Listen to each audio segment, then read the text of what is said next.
내 안의 빛을 깨워라. 어웨이크닝 TV. 구독과 좋아요 부탁드립니다.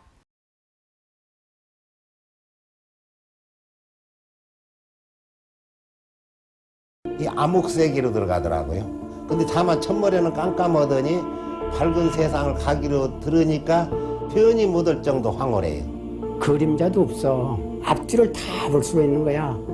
참. 살아온 내 모든 과거가 그 빛 속에서 보이는 거예요. 한순간에. 나에 대한 행동이 죄 나타나. 그건 나쁜 짓 한 거야. 너 그때 왜 고백을 못했냐, 그게 나와요. 누가 그렇게?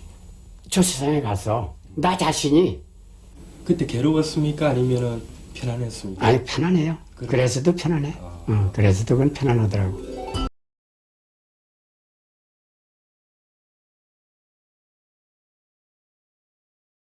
Diane is a classically trained musician.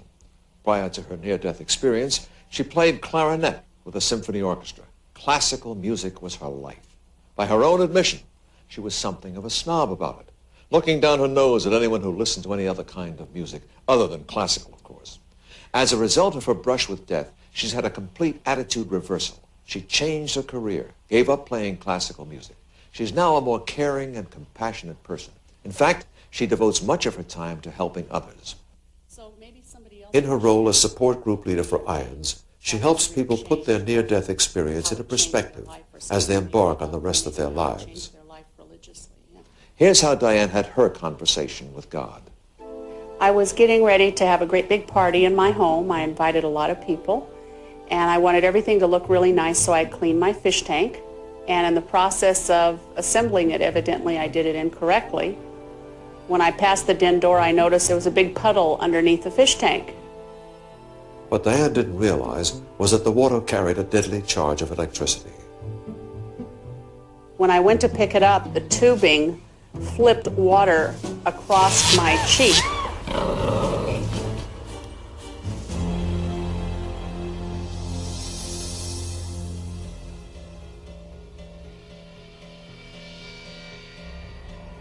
And I looked down and I thought, the very last thought in my head, wow, I shouldn't have touched that. I was at the ceiling and I noticed my dog was trying to wake my physical body up on the floor. And I thought, good boy, he's trying to wake me up. I looked toward the kitchen and could see the telephone and instantly knew I should call for help. So I went straight through the walls like they weren't even there. And when I went to pick the telephone up with my right hand, my hand went through it. I walked around the house for a time and I stopped one moment in the living room and looked down and was real surprised to see my legs through the top of the glass coffee table. I tried to save me at the beginning, but as I stayed in the experience, it mattered less and less whether I saved me.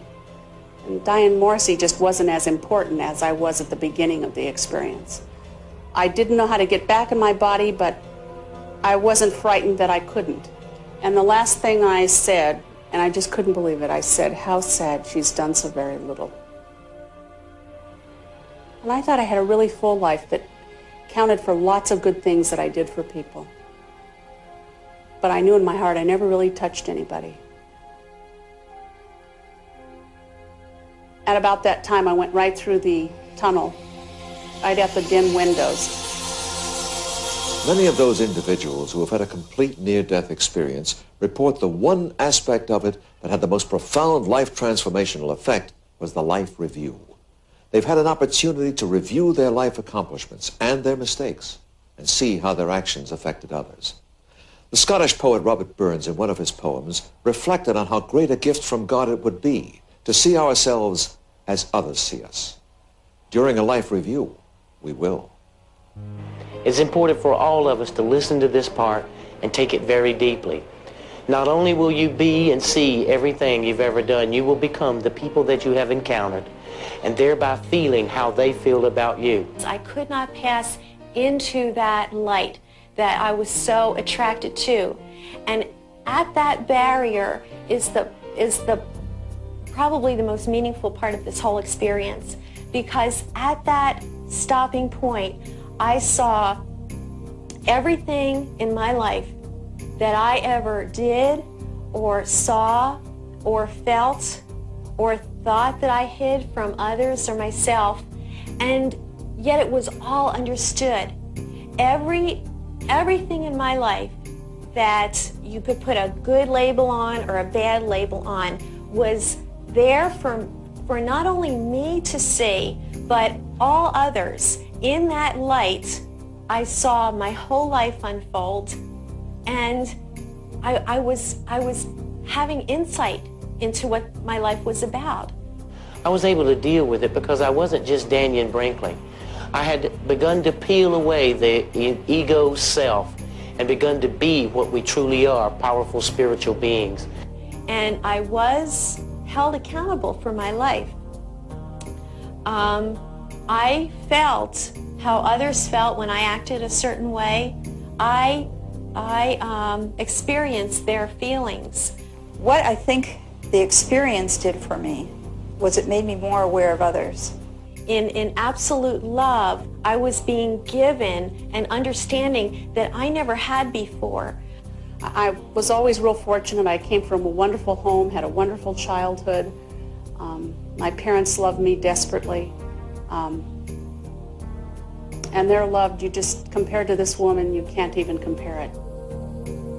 When she came, she stood next to me and she extended her hand outward and she said, "Look there." And when I turned my head, I saw from the moment I was born, and I watched every second of my life from the moment I was born until I died. And it wasn't just seeing it, I lived it again, exactly the way I felt it the first time, but with a new sense of kind of intellectual understanding about how I could have done it different, what might have been better, and other things that I cared little about, that I didn't think made an impression on anybody's life at all, were very significant. And probably the most important was when I worked at a convalescent hospital in high school, after school. And I used to give a lady graham crackers and milk before I'd leave the shift. And I had no idea how much I had changed her life, how grateful, how appreciative she was. And I thought it was so insignificant back at that time in the 11th grade, but it wasn't. It was like every spirit looking down and saying, "Thank you for doing this. This woman had nobody. No one loved her."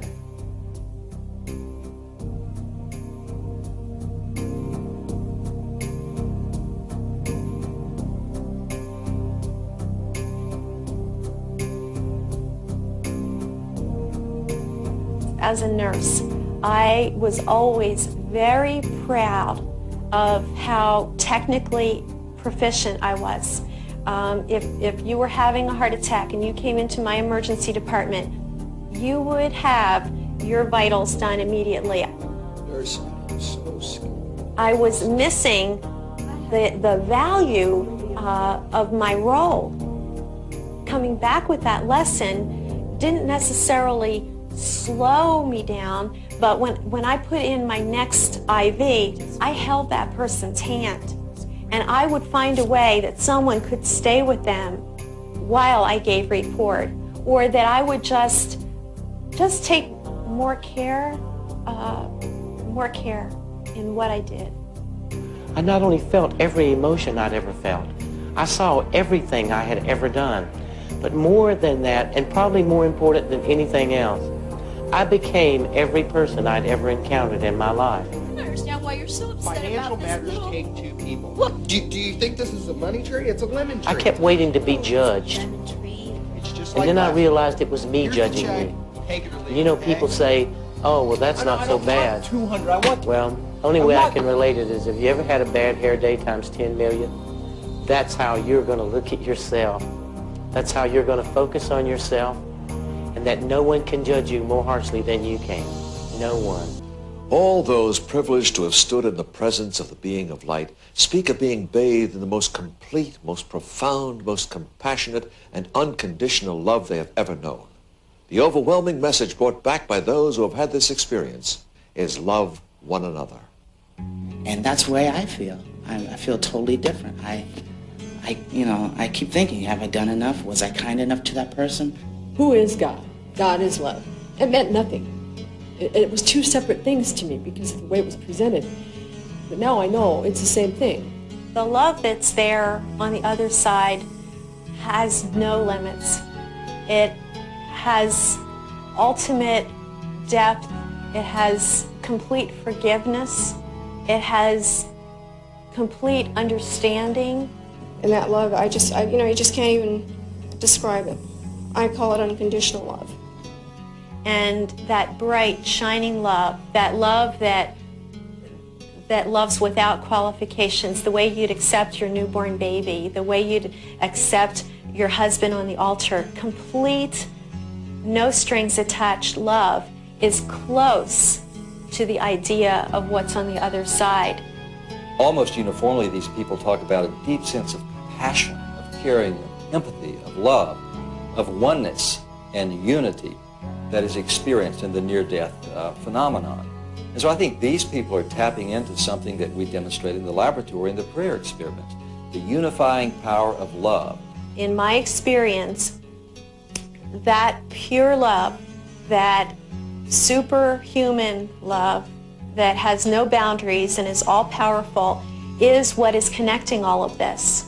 I think we are arriving at a concept that love is some sort of glue that connects creatures, that connects living things at a distance. It is a power, it is a force, if you will, that can bring about distant happenings for the better. I don't think it's any exaggeration to say that we have empirical evidence for the life-changing, world-changing power of love.